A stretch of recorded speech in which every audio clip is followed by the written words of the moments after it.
Hey, shalom, shalom, Israel. This is your teacher, Eric. I want to share something with you today, my family, that I have never shared on a public platform before. I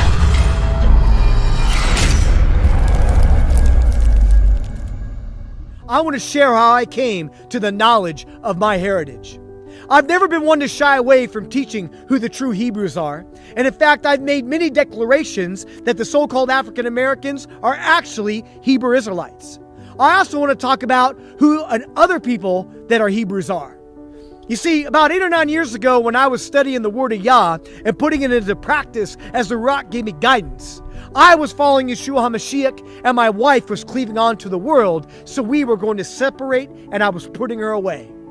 Now, I will and am happy to tell you that my wife let go of the world and cleaved onto me as her Ishi and followed me then and follows me now as I follow Yeshua HaMashiach. At the time, though, I have an aunt on my father's side that contacted my wife and said, I want to tell you, how come your marriage is in disarray and how come your husband Eric is such a spiritual fanatic, why he's so highly aggressive and has all these character flaws.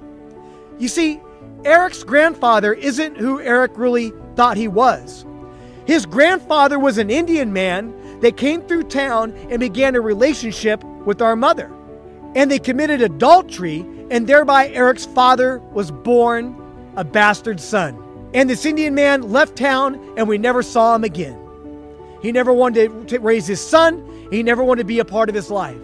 And Eric's father, he too was a spiritual fanatic and had all these character flaws about him. And we can see the same blood runs through Eric's veins as ran through his father and his father's father. This is the way I found out about my true heritage and my true people on my father's side. It wasn't some badge of honor or something given to me in a glorified way. No, it was something shared as a stain on the family line. And in fact, my father passed away when I was 24 years old, and not one of his family members even bothered coming to his funeral, for they disowned him and they disowned me as well. But that's okay, Israel, because I have a new family in Yeshua HaMashiach. I have a new culture that I'm ever coming closer to the knowledge of. And in fact, my father moved our family onto an Indian reservation when I was just a baby to preach the gospel, and I was raised there as a child. And even though we left the reservation, I found myself always being called back and actually went and lived there when I was a young man. I've always felt a connection with those people. Now I see why my father never spoke of this truth of our family, because who wants to speak of their mother committing adultery and that they're a product of that? However, now's the time to come forth and to speak on this. Now's the time for me to step down off of the steps of the house of Pharaoh and come out among my brethren, and we can labor together. And I want to bring us all further and closer to the knowledge of the truth of who we really are. And I'm asking my Hebrew brothers out there that have awoken to who they really are to come and help share this truth together. And I want to begin this by teaching on the truth of Thanksgiving and sharing a video compilation of my people spreading the truth that this is actually a wicked holiday of the heathen that they use to celebrate their victories that they had over my people when they burned their villages and they slaughtered them with the sword, and they broke every promise they ever made with them. And yet they lied to you in all the schools and told you it was something different. Growing up, I knew that what they told you in school about Thanksgiving wasn't true. That's not the true story. The true story behind Thanksgiving was, after every killing of a whole village, these European settlers celebrated it, and they called it Thanksgiving. But it wasn't until Abraham Lincoln became president that it became an official holiday. He ordered 38 Dakota men to be hung for war crimes after the sacred holiday Christmas. Just like Malcolm X said, we didn't land on Plymouth Rock. Plymouth Rock landed on us. They were rounded up. They were sold as slaves. Before they were sold, they were marched all the way from Connecticut to Mass Bay Colony, present-day Boston. They were placed on trial. They were declared to be sold as slaves. But before they sent them on that slave ship, they had to humiliate them some more. And they read a declaration that those people shall not ever, once again, even utter the word Pequot. They will no longer be able to call themselves a Pequot. I am proud to say I'm a Mashantucket Pequot. This language I have to speak just so people understand me on my own continent is a tragedy. I hate these clothes. There is so much we talk. There's pavement on my hunting grounds. Our clams being polluted. These clams make my stories. My ink doesn't smear. We need our history. Why do we put our children in costumes of people that showed up and robbed graves and did terrible things and brought disease and just took things, took land from people who were already here? To set up children from the age of preschool to believe that it's right and okay to just take everything is actually truly horrible. It's teaching appropriation from the very beginning. So no wonder, when they get to high school, they think it's fine to wear these headdresses, to wear, things they should not be wearing, and to have these sports names. We start them at the age of 2 with these innocent, sweet Thanksgiving songs, but we create the appropriators of tomorrow. I thought I knew a lot as an Indigenous person about Thanksgiving, and the reality is, nothing we've been told is true in just one fact. Certain things did happen, but all of these things didn't happen in the way we've ever been told. There's one thing about this country. This country has made sure that real, true history has not just escaped, but they have made sure that they have set up a system that real, true history never ever enters into the generations following. For almost 42 years, the Indians have gathered at Plymouth Rock to try to tell the people the real, true history of what the European Americans have called Thanksgiving.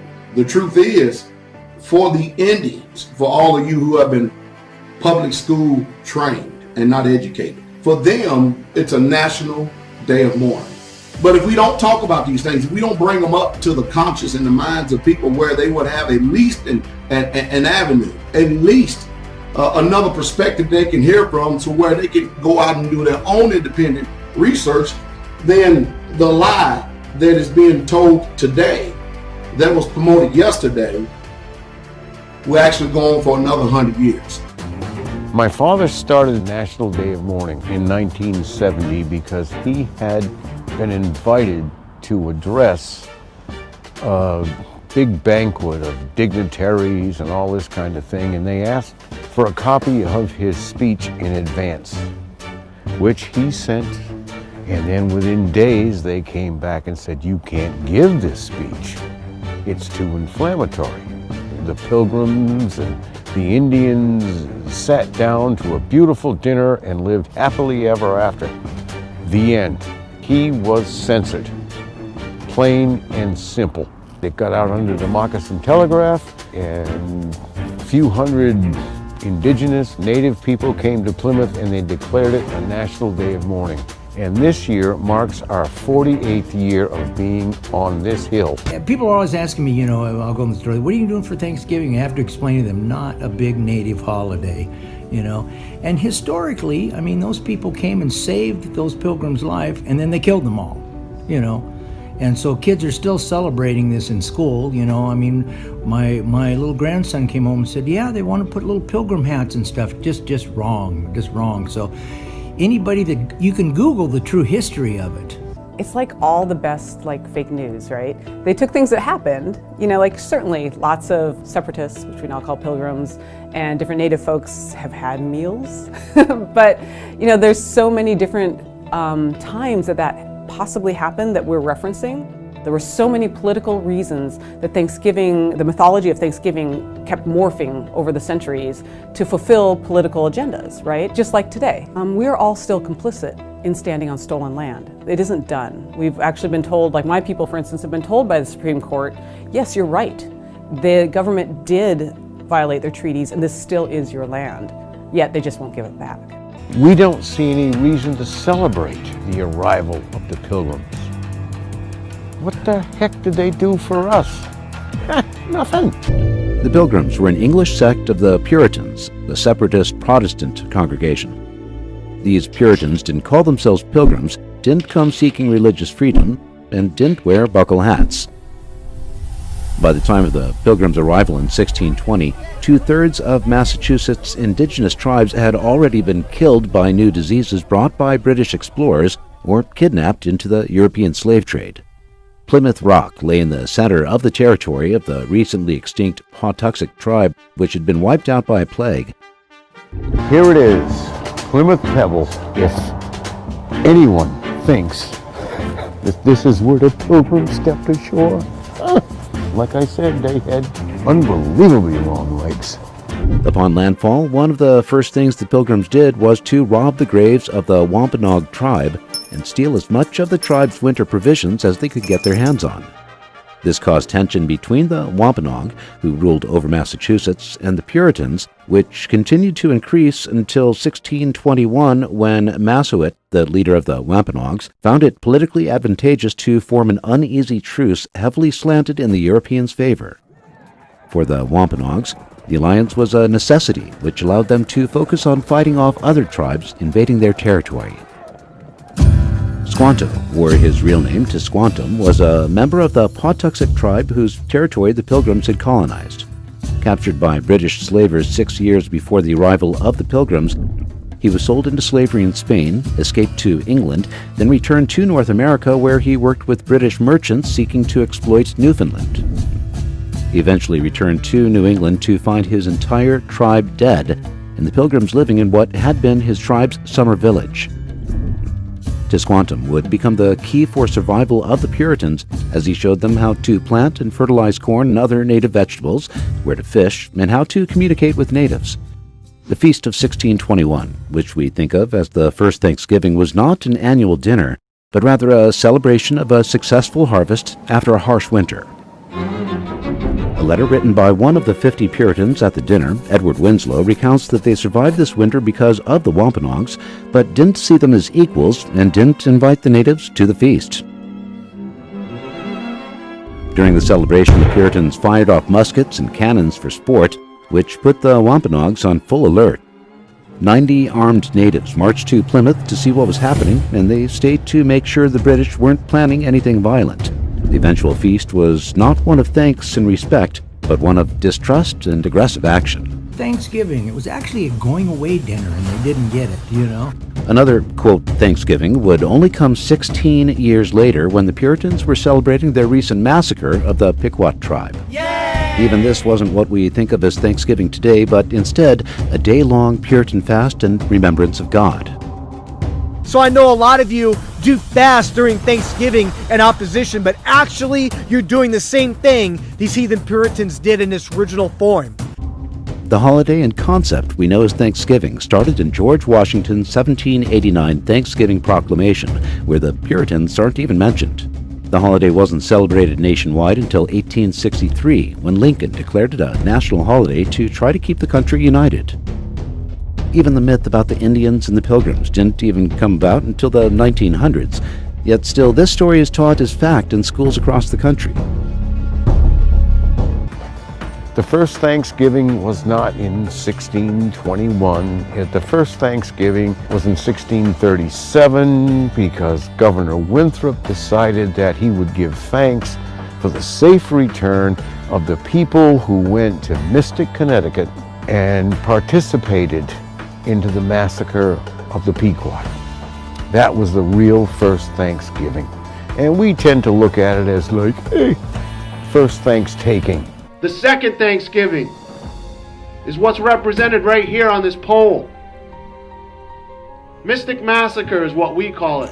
The Pequot War. It goes by many names. It happened in 1637 down in Connecticut. Owners of the now established Foxwoods. The Pequot people were burned alive in the middle of their sleep at night in 1637. Mass Bay Colony, Plymouth Colony, Providence Plantation, Mystic Seaport, all English colonies banded together to burn women and children while they slept in a village at night. They barricaded the exit. They did not allow anyone to leave. They wanted them to burn. They were proud that they burned. This country was proud to write We could smell their burning, rotting flesh for over a mile away. It's written, folks. Please read it on your own. I am not making this up. I think the problem is they think that we've disappeared. We have not vanished. We have not been conquered. We are still here. Thanksgiving for us is a day of mourning because it represents the day when the Pilgrims first settled here in New England, and they started their reign of tyranny and genocidal acts amongst the indigenous tribes. We shouldn't be teaching children 1492 Columbus sailed the ocean blue. Columbus was a murderer and a rapist.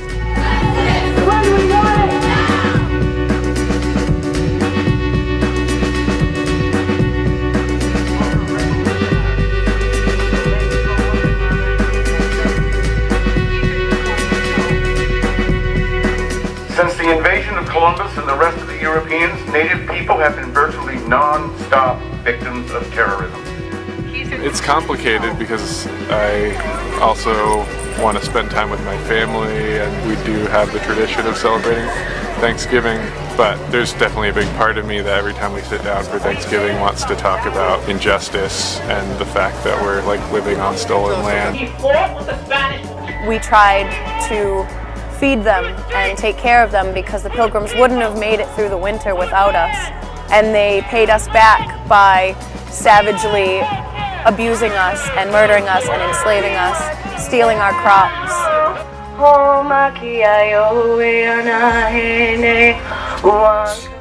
Happy Thanksgiving. Have a happy Thanksgiving. Happy Thanksgiving, America. There will be more videos to come to share this truth. Oh, hallelujah!